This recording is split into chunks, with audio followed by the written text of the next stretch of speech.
Jesus, amém. Ainda de pé, pastor Paulo. Graças a Deus. Meus irmãos, recebam a paz do Senhor Jesus. Graças a Deus, eu quero louvar a Deus pela rica oportunidade. Enquanto isso, você já abre a sua Bíblia na carta do apóstolo Paulo aos Efésios, capítulo de número 6, verso 19.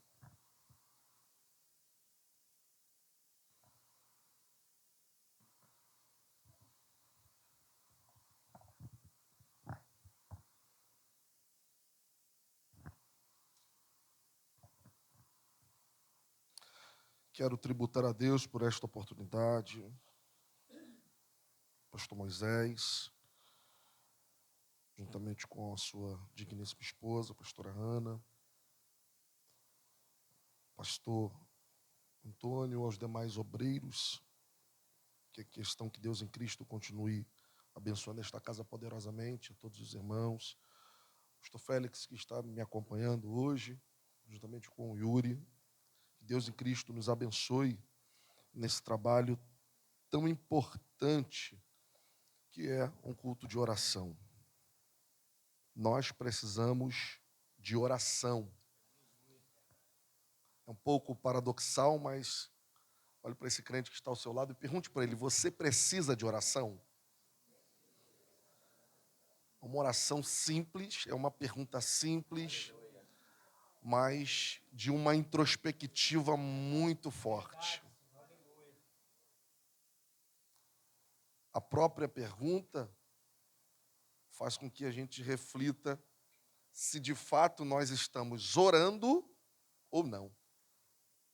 E eu louvo a Deus por esta oportunidade, por este trabalho. 6:19, na minha tradução, diz assim: e orem também por mim, para que no abrir da minha boca me seja dada a palavra para, com ousadia, tornar conhecido o mistério do Evangelho, pelo qual sou embaixador em cadeias, para que em Cristo eu seja ousado para falar como me cumpre fazer. Amém? Você pode tomar o teu assento aí, glorificando a Deus. Meus amados irmãos, eu quero, nesta oportunidade, iniciar a minha fala à luz de observar de uma forma bem profunda este texto que, por sinal, é conhecido de todos nós. Eu sou apaixonado pelas epístolas paulinas e existem algumas epístolas que o contexto, nós observamos que são contextos que Paulo está sendo demasiadamente usado por Deus para o seu tempo, mas também como proveito das Sagradas Escrituras, ele também está sendo muito usado por Deus para nós. Quando nós abrimos a Bíblia e olhamos para esta epístola que Paulo vai escrever aos irmãos que estão na cidade de Éfeso, nós vamos ter por inicial a informação que esta epístola ela é o maior tratado eclesiológico de todo o Novo Testamento.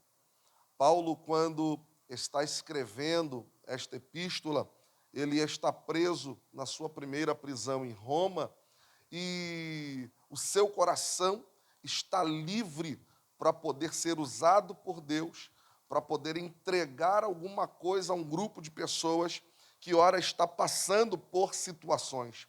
Paulo não vai escrever apenas essa epístola no contexto das suas prisões. Efésios, Filipenses, Colossenses e Filemão é de fato também as outras epístolas que ele escreve dentro deste contexto de aprisionamento. É importante observar que Paulo ele vai escrever 13 epístolas. Das 13, 4 ele na verdade está preso. Isso aqui chama a atenção da gente porque nós observamos que a operação de Deus, irmãos, isso aqui é uma coisa muito interessante. O agir de Deus não está preso a ambiente.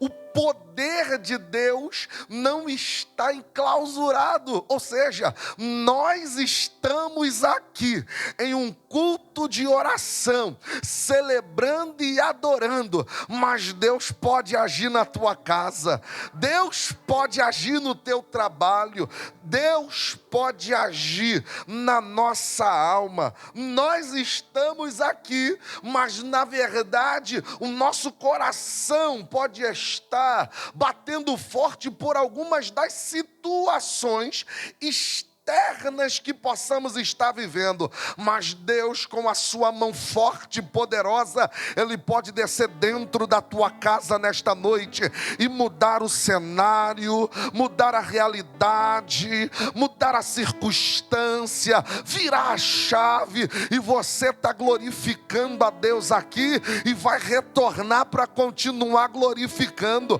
Por isso eu quero começar esse sermão aplicando esta palavra no teu coração. Não te preocupe com a ideia de onde de fato você está, porque se a ideia de fato de onde você está pode não te mostrar coisas boas diante de ti, aquele que está acima, aquele que vai à frente, aquele que tem, aquele que pode, aquele que faz, é poderoso, e Ele está aqui nesta noite para que possamos glorificar e exaltar o seu santo nome.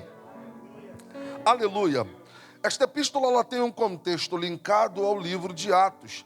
É interessante observar que Paulo ele está dando uma identidade a esta igreja. Atos capítulo de número 18, nós temos o apóstolo Paulo passando pela cidade de Éfeso. E aí ele passa, mas não fica. Ele observa, mas não fica. Ele já tem o visual, mas não fica. Mas quando chega no capítulo de número 19 ao capítulo 21, nós temos o apóstolo Paulo retornando, e então ele fica por um período de aproximadamente 3 anos trabalhando afinco. Ele na verdade se dedica, ele se debruça a entregar aos irmãos, na verdade, uma boa teologia. Ele se debruça de fato a mostrar aos irmãos o caminho do Evangelho, o que verdadeiramente significa o Evangelho. Ele está na sua 3ª viagem missionária. Você sabe que Paulo foi o maior bandeirante do Evangelho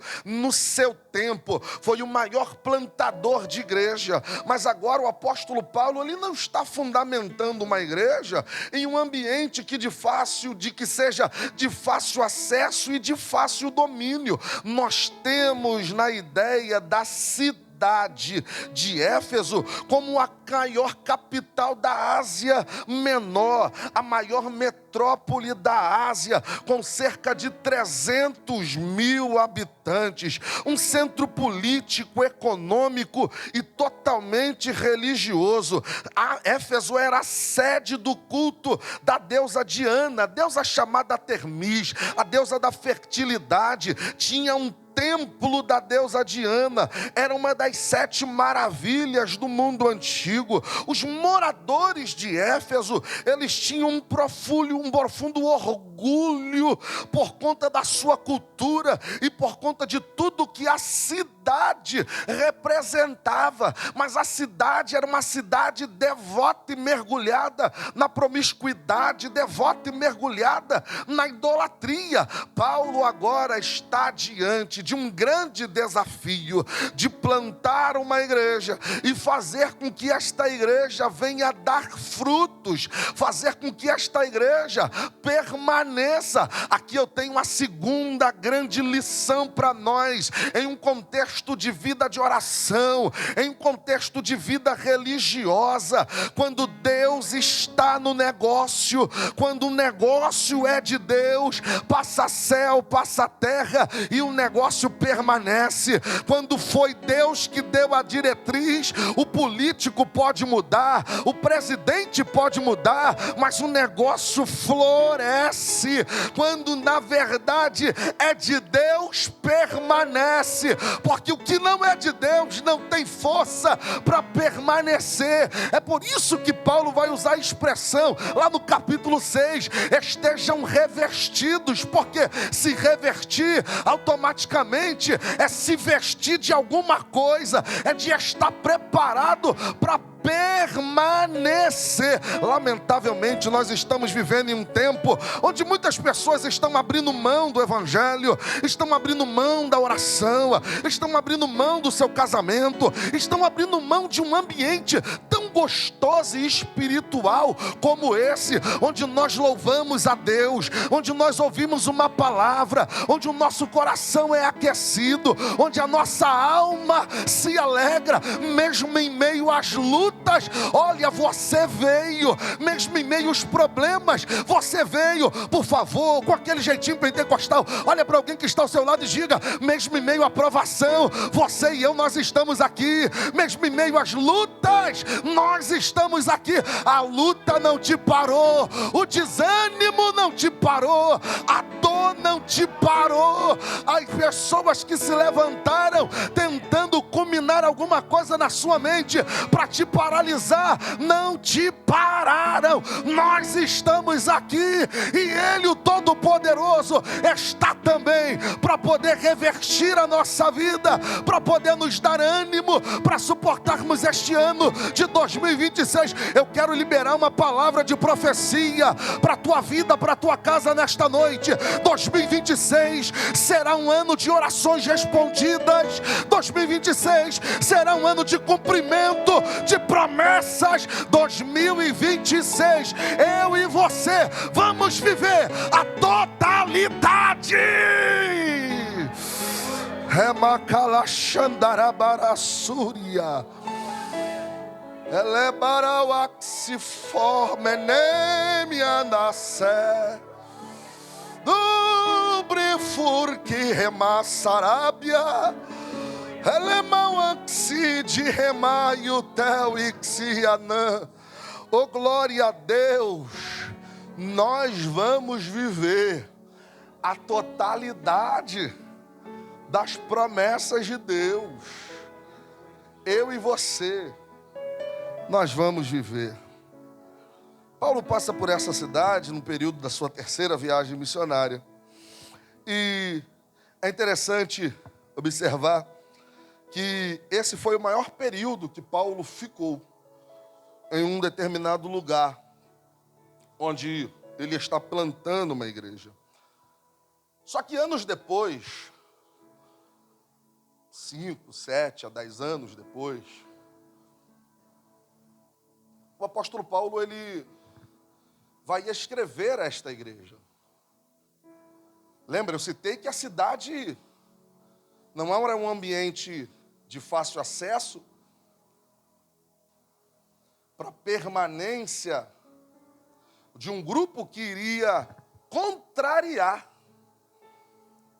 Quando você lê o livro de Atos, você tem a visão mais panorâmica, que quando Paulo desce na cidade de Éfeso, vidas são transformadas. O que é isso? É o poder da palavra. A palavra de Deus, ela continua tendo pleno poder. A palavra de Deus, ela continua tendo pleno poder para transformar vidas. É por isso que eu gosto do texto do Evangelho de João 8,32. E, na verdade, conhecereis a verdade, e esta verdade vos libertará. Irmãos, nós podemos correr para qualquer que seja o lugar, nós podemos buscar qualquer que seja a pessoa, no conceito de ser liberto, somente a palavra. Nós podemos recorrer a quem tem muito dinheiro, dinheiro, nós podemos recorrer. Quem tem o QI elevado, nós podemos recorrer. Quem tem a chave da cidade, ou quem tem a chave da porta, mas a salvação é por intermédio de Cristo, por uma vida prática na palavra. Não podemos abrir mão de uma vida na palavra, não podemos abrir mão de uma vida de oração. Qual é o objetivo de realizarmos um culto de oração? A não ser sermos motivados, a não ser sermos animados, a não ser vivermos alegres, porque o que o diabo quer é que você desanime. O que o diabo queria é que Paulo abandonasse Éfeso. O que o diabo queria é que Paulo abrisse mão daquilo que Deus o chamou para fazer. Mas eu e você, nós estamos aqui fazendo aquilo que Jesus nos chamou para fazer. Se Jesus chamou para ficar na porta, fica. Se Jesus te chamou para orar, ore. Se Jesus te chamou para cantar, cante. Se Jesus te chamou para tocar, toca. Se Jesus te chamou para fazer alguma coisa, faça com excelência, faça com alegria. Não desista, porque a maior recompensa você não vai conquistar aqui na terra. A maior recompensa Ele já preparou. João 14: eu vou para o meu Pai, vou preparar lugar para que onde eu esteja, a minha igreja possa estar comigo também. A nossa maior alegria é ter a certeza que o nosso nome está escrito no livro da vida. Se o teu nome está escrito no livro da vida, levante a tua mão por um instante e dê a melhor glória que você puder dar. Ele é digno. Aleluia. Glória a Deus. Glória a Deus. Aleluia. Paulo então vai escrever a epístola. Essa epístola, ela é formada por 6 capítulos. Os 3 primeiros capítulos são capítulos teológicos. Paulo vai se debruçar a escrever de forma teológica os 3 primeiros capítulos. Logo no seu início, no seu introito, ele vai trabalhar os grandes temas que ornam a fé cristã. Paulo vai tratar sobre eleição, predestinação em Cristo, redenção pelo sangue, união de todas as coisas com Cristo, igreja como o corpo de Cristo, salvação pela graça mediante a fé, reconciliação entre judeus e gentios. Ele vai falar sobre o mistério do Cristo revelado. Ele vai falar sobre os propósitos eternos de Deus, revelado por meio da igreja. Paulo constrói uma identidade, não somente da igreja, mas do cristão, antes de propriamente falar do conceito comportamental. Ele começa a mostrar o que somos em Cristo, e não somente aquilo que fazemos em Cristo. Se os 3 primeiros capítulos do apóstolo escrevendo esta igreja são capítulos teológicos, nós temos os 3 últimos capítulos, 4, 5 e 6. Nós temos capítulos que Paulo vai escrever de uma forma a mostrar a estes irmãos as ideias de uma vida mais prática, ou seja, os 3 primeiros capítulos teológicos, os 3 últimos capítulos são totalmente práticos. Paulo, ele passa agora a indicar, do indicativo da fé, ele passa para o imperativo da vida cristã. Enquanto nos 3 primeiros capítulos é o indicativo, ele está mostrando uma identidade não somente da igreja, mas agora ele vai mostrar o que esta igreja deve desenvolver. E aí ele vai tratar de assuntos como unidade do corpo em Cristo, dons ministeriais, vai falar sobre a maturidade espiritual, ele vai falar sobre o abandono da velha natureza e a vida plena em santidade que precisamos ter. Ele vai falar sobre ética cristã. Ele vai falar sobre o agir, ele vai tratar a respeito dos relacionamentos, ele vai falar sobre a vida de imitação em Cristo, mas olhando para o amor que este Cristo tem pela eclésia. Ele vai falar de uma vida cheia do Espírito Santo, vai falar sobre os nossos relacionamentos, relacionamento de homem e mulher, pai e filhos, mães e filhos.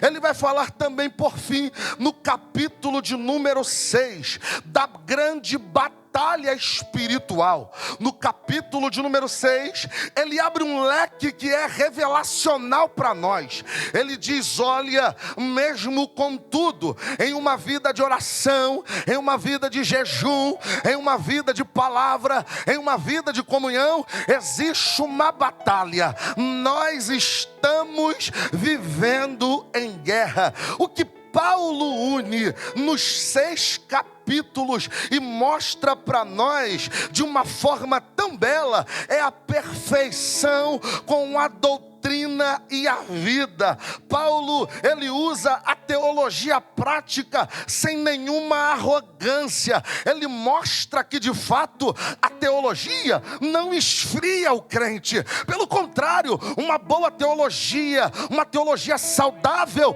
vai dizer que devemos glorificar a Deus. Uma teologia saudável, uma visão, deixa eu melhorar, uma visão ampla da Bíblia, da figura de Cristo, vai dizer para nós que o culto não é do homem, o culto é para Cristo. O culto não é antropocêntrico, o culto é cristocêntrico. A visão saudável da Bíblia vai dizer que glória somente é dada ao nosso bom Deus, e Ele não divide a sua glória com ninguém. É por isso que nesta noite, deste ambiente, somente um é digno de receber toda a honra, toda a glória e todo louvor. Somente um, irmãos, é digno de receber toda a adoração. Somente um é digno de receber a nossa humilhação. Somente um é digno que nos prostremos diante dele, porque ele é o Todo-Poderoso, o Salvador da nossa vida. Aleluia! Glória! Aleluia! E quando eu falo que Ele é único, Ele é único, porque na verdade João, no livro de Apocalipse, vai dizer que Ele é o Alfa, Ele é o Ômega, Ele é o princípio, Ele é o fim. Tudo começa nele, passa por Ele e termina com Ele. Não existe uma vida de fidelidade fora dos princípios estabelecidos pelo este próprio Deus. Uma vida feliz pode sim ser uma vida sem dinheiro. Uma vida feliz pode sim ser uma vida sem realizações dos sonhos, porque uma vida feliz não está presa naquilo que eu desejo para hoje ou para amanhã. Uma vida feliz é uma vida da certeza que o nome está escrito no livro da vida, e que se Ele voltar hoje, voltar amanhã ou depois da manhã, a eternidade está aguardando a nossa vida. Glória a Deus. Paulo vai tratar de 3, 4 coisas que me chamam a atenção.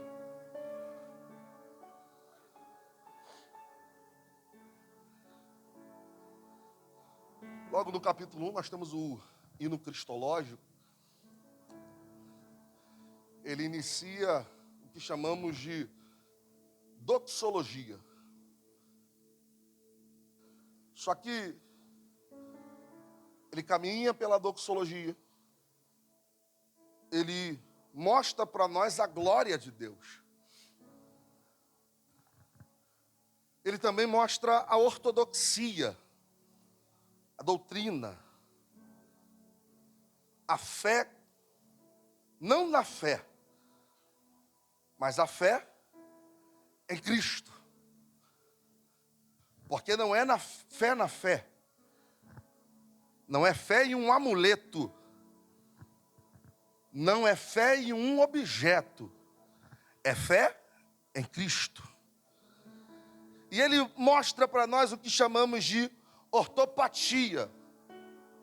A ortopatia é o desejo, é o amor, é o afeto, é o alinhamento que eu tenho que ter. E por último ele fala da ortopraxia. Paulo está escrevendo para uma igreja, ele está preso, essa igreja está passando, bem provavelmente, como toda e qualquer igreja do seu tempo, por adversidades, por lutas, como citei. O centro de Éfeso, a cidade de Éfeso, não iria permitir uma igreja ser incutida e simplesmente convencer os seus moradores a seguir a Cristo, e nada iria acontecer. Nós precisamos entender que a nossa vida cristã, ela é uma vida que deve se debruçar à luz da boa vontade de Deus. Contudo, nós iremos passar por provações, nós iremos passar por lutas. Lamentavelmente, gente, nós estamos em um tempo onde algumas pessoas acreditam que pelo fato de ser cristãos não podem ser roubados, pelo fato de ser cristãos não podem ser atingidos por uma enfermidade, pelo fato de ser cristãos a porta não pode se fechar, pelo fato de ser cristão não podem passar por algumas agruras. Nós precisamos entender que tais dificuldades na nossa vida, por muitas delas, não é para nossa morte, mas é para que o nome do Senhor possa ser glorificado. Alguém vai dizer para o outro, não tem cura para ele, a porta não vai se abrir, ele nunca vai largar a bebida, ele nunca vai largar o álcool, a menina não vai sair da prostituição. Deus é Deus que gosta de desafios. Quando o homem bate o martelo e diz, aqui não há mudança, ele desce e transforma.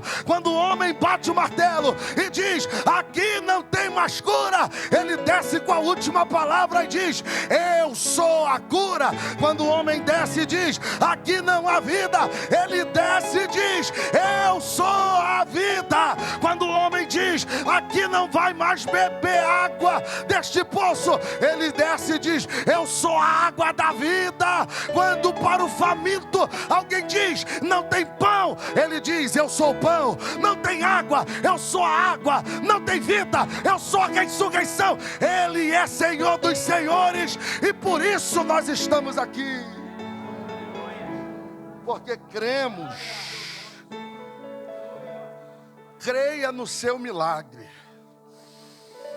Eu quero liberar esta palavra de Deus para você nesta noite. Creia, eu vou repetir, creia no seu milagre. Creia. Alguém pode dizer, mas pregador, já se passaram 10 anos. A pergunta não é quanto tempo se passou. A pergunta é se Deus disse que vai fazer. Porque eu nunca vi uma promessa vinda de Deus não ser cumprida. Gente, isso aqui é lindo. Olha só. Passa céu, passa terra, passa boa parte dos moradores da terra, mas a palavra de Deus, aquilo que Ele liberou, oh glória, Aquilo que ele disse que iria fazer, não é bater na porta que ele fechou, porque uma vez dito pela boca de Deus, não, eu preciso entender que não é não. Sabe por quê?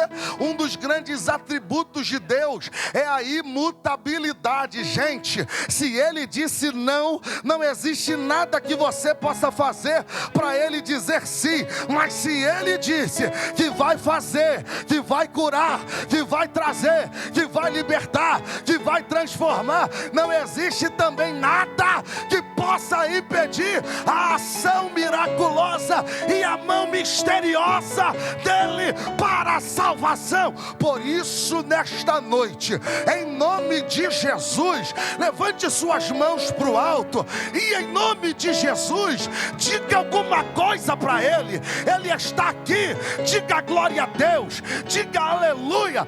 Este ambiente de glória é ambiente de renovo, é ambiente de crescer na maturidade, é ambiente de fé sendo acrescentada, é ambiente de oração. E onde existe um grupo de crentes orando, eu creio que coisas extraordinárias Deus pode realizar. Aleluia!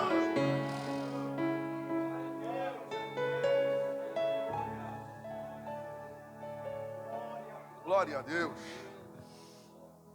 Glória a Deus. Aleluia. Aleluia. Eu estou sentindo a presença de Deus aqui, irmãos.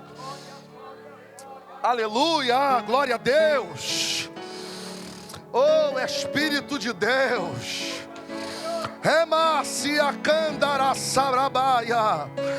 Uramaia surimiquiando remia televassaraia. Oh, glória a Deus, oh, aleluia. Tu és digno, Senhor, de toda honra, de toda glória, de toda exaltação, de toda adoração. Nós somos pequenos, Deus, mas Tu és grande, Senhor.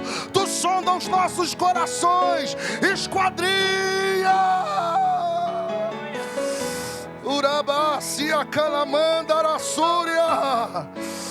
Oh, glória a teu momento, aproveita este momento, fecha os olhos, é culto de oração, é culto de oração, fala com teu Deus aí onde você está, é momento de choro, é momento de quebrantamento, por um instante fala com Ele, fala com Ele, fala com Ele, fala com Ele, fala com Ele, o que você veio buscar, o que você veio pedir, mas antes de pedir, antes de colocar diante dEle, adore Ele, adore Ele, adore Ele, adore Ele, abra a boca e adore, abra a boca e ore por um instante, irmãos, se entrega, esse problema não vai te vencer, esta crise não vai te paralisar, esta enfermidade, Ele tem poder para transformar, para mudar, Ele tem poder para abrir porta, Ele tem poder para curar, Ele tem poder para renovar.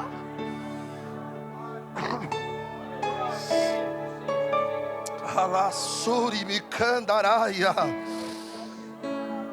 alebarai, obedência, ora massuri mi calamandaraçai, ebeu exia terra minha, tu promassaradarasi. Oh, glória a Deus, aleluia. É uma noite de renovo. É uma noite para Jesus renovar a sua alma, mulher de Deus. É uma noite para Jesus renovar a sua alma, homem de Deus. É uma noite de renovo, minha irmã. É uma noite de você voltar a falar em línguas. Não é uma noite de barulho. É uma noite de renovo. Noite de renovo não gera barulho. Noite de renovo gera lágrima, gera arrependimento, gera reconhecimento de quem Ele é. Vamos voltar para o centro da vontade de Deus, para o centro da oração. Há uma convocação de Deus aqui, neste lugar, para esta igreja. Oh, glória! Rebe-se. Glória! Oh, meu Deus! Meu Pai, Meu Deus, que presença gloriosa, irmãos. Oh, Espírito Santo de Deus. Capítulo 6, irmãos. O texto que ora lemos é um texto que nos convoca a viver uma vida completamente diferente, à luz do que, quem sabe, normalmente, sem o próprio Cristo estaríamos vivendo. Mas em Cristo, é um texto também que nos convoca a uma condição de aperfeiçoamento. No capítulo de número 6, nós temos o apóstolo Paulo dando como norte a esta igreja, bem como em todos os outros capítulos, uma palavra para que eles não viessem desistir. No capítulo de número 1, o apóstolo Paulo vai usar uma expressão muito bonita. Ele vai dizer que Deus nos escolheu antes da fundação do mundo. Isso aqui, irmãos, é de um peso tão grande na minha alma, porque o entendimento de estar aqui mexe com a limitação da minha mente, porque por mais que eu possa estabelecer que eu estou aqui porque quero, por mais que eu possa dizer, eu estou aqui porque quero, Paulo diz não é porque você quer.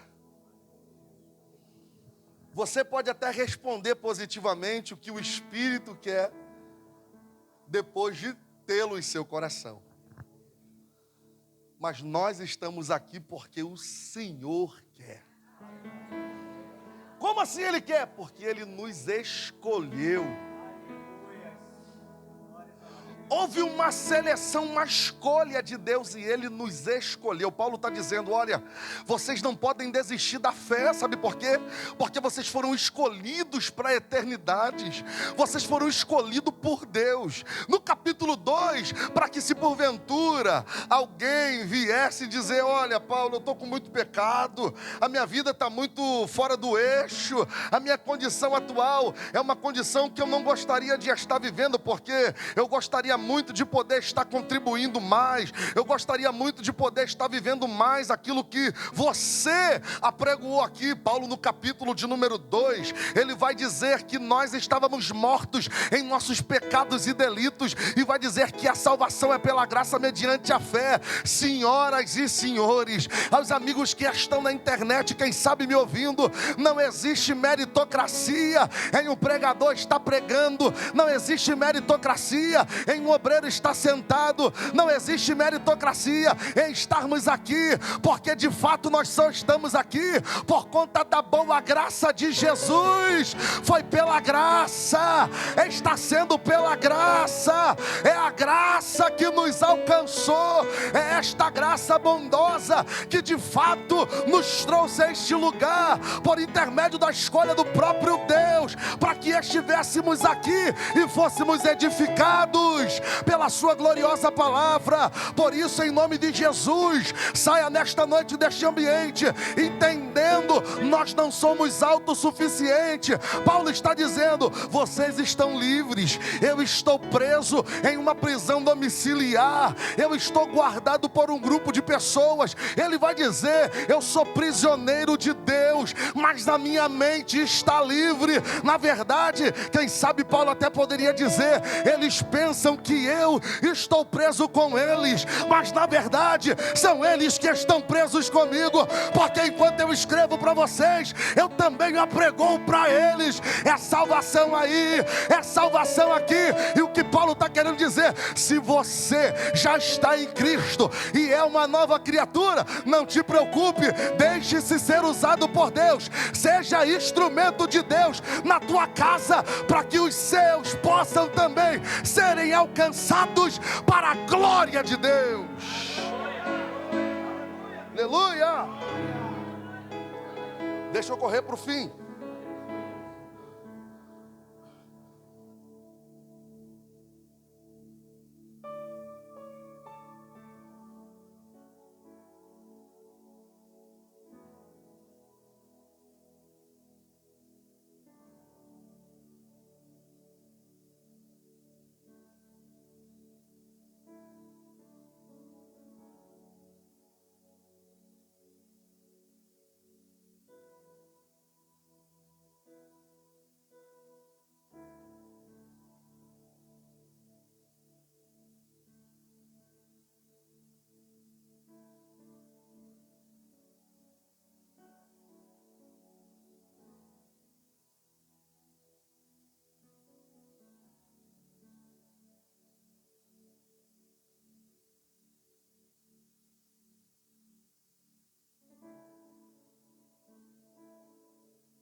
Verso 6, verso 10, capítulo 6, ele vai dizer assim: quanto mais sejam fortalecidos no Senhor e na força do seu poder. Ele vai dizer: olha, depois disso tudo, eu quero dizer que vocês devem se fortalecer no Senhor, não na minha força.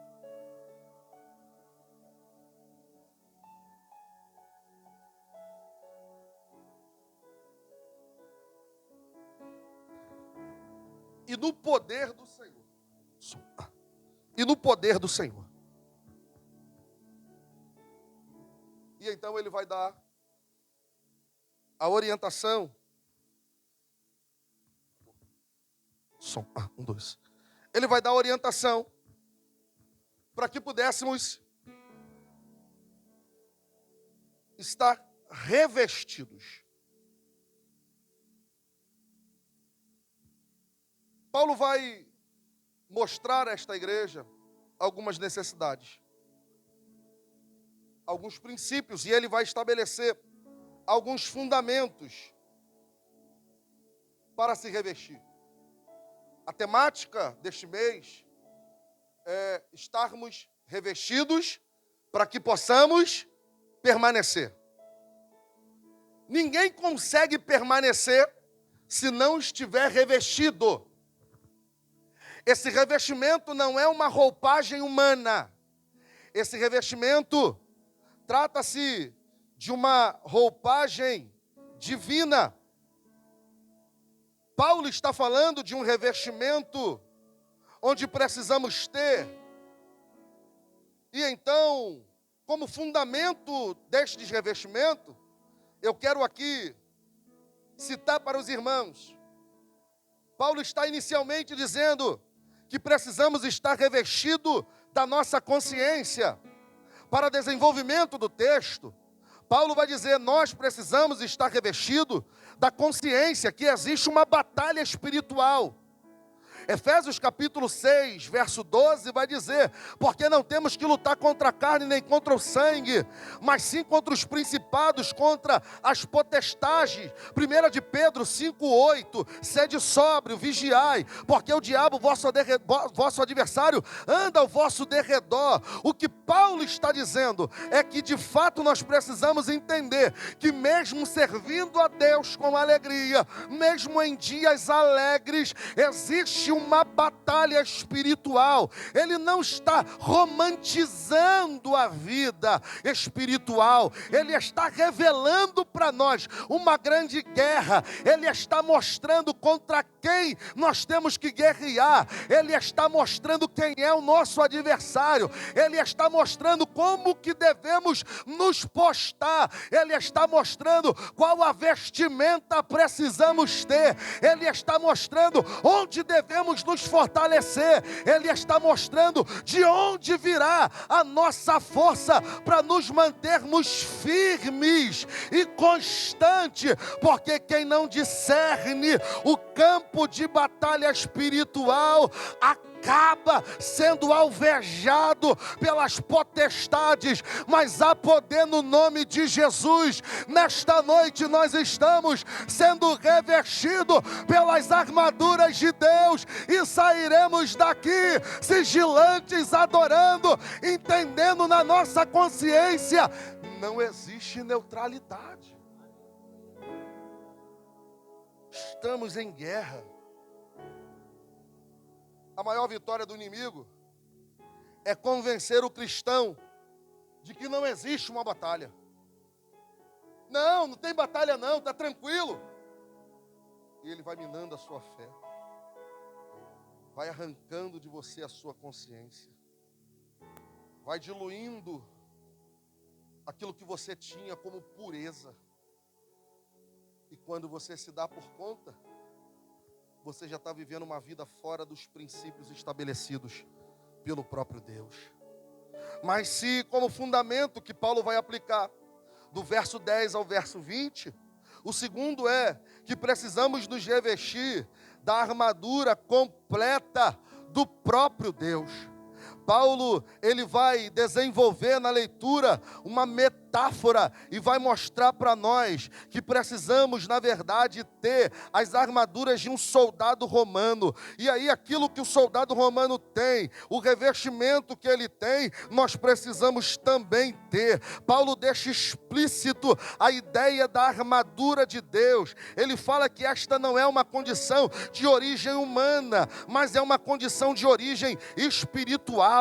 Ele fala sobre se revestir da verdade, no capítulo 6, no verso 14. Ele fala sobre o revestimento da couraça da justiça, ainda no verso 14. Ele fala sobre se revestir do evangelho da paz, no verso 15. Ele vai falar sobre estar revestido da fé, no verso 16. Ele vai falar sobre se revestir da salvação, no verso 17. Ele vai falar sobre se revestir da poderosa palavra de Deus, ainda no verso 17. Ele vai mostrar para nós que precisamos viver uma vida revestidos de oração, revestido pela palavra, revestido pela justiça, revestido pela humildade, revestido pelo amor, revestido pela fé. Ou seja, Paulo está dizendo, não abram mão, assim como um soldado não pode abrir mão de nenhuma das indumentárias que ele tem para ser conduzido para o campo de batalha. Eu e você não podemos abrir mão de nada daquilo que o próprio Deus está delegando a nós.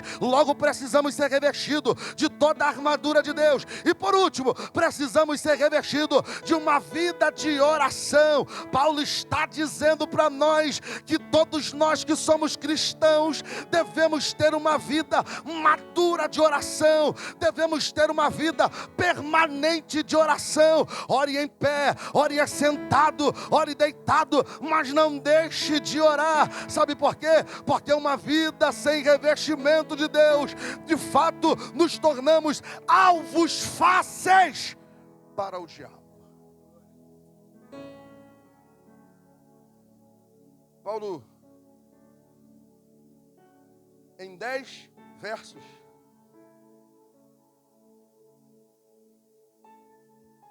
ele fala a respeito da nossa condição como estarmos revestidos. E no verso 19, ele finaliza falando dele. Orem também por mim. Observe que ele não diz assim, ó, orem pela minha prisão. Não, ele diz, orem por mim. Para que no abrir da minha boca, seja me dado a palavra. Para que, com muita ousadia e conhecimento, eu possa propagar o mistério do Evangelho. Que mistério do Evangelho é este? É Cristo Jesus. Paulo finaliza dizendo, estarmos revestidos nos possibilita ter a compreensão do mistério do Evangelho e cumprir com aquilo que fomos chamados para fazer. O quê? Propagar esse mistério. Que os irmãos possam estar fortalecidos no Senhor. Que este revestimento venha a ser todos os dias. E comece aqui, desça para o coração, atinja a alma e como explosão se desenvolva em prática. Que prática? Oremos e preguemos o Evangelho de Cristo Jesus. Que Deus te abençoe. Muito obrigado em nome de Jesus.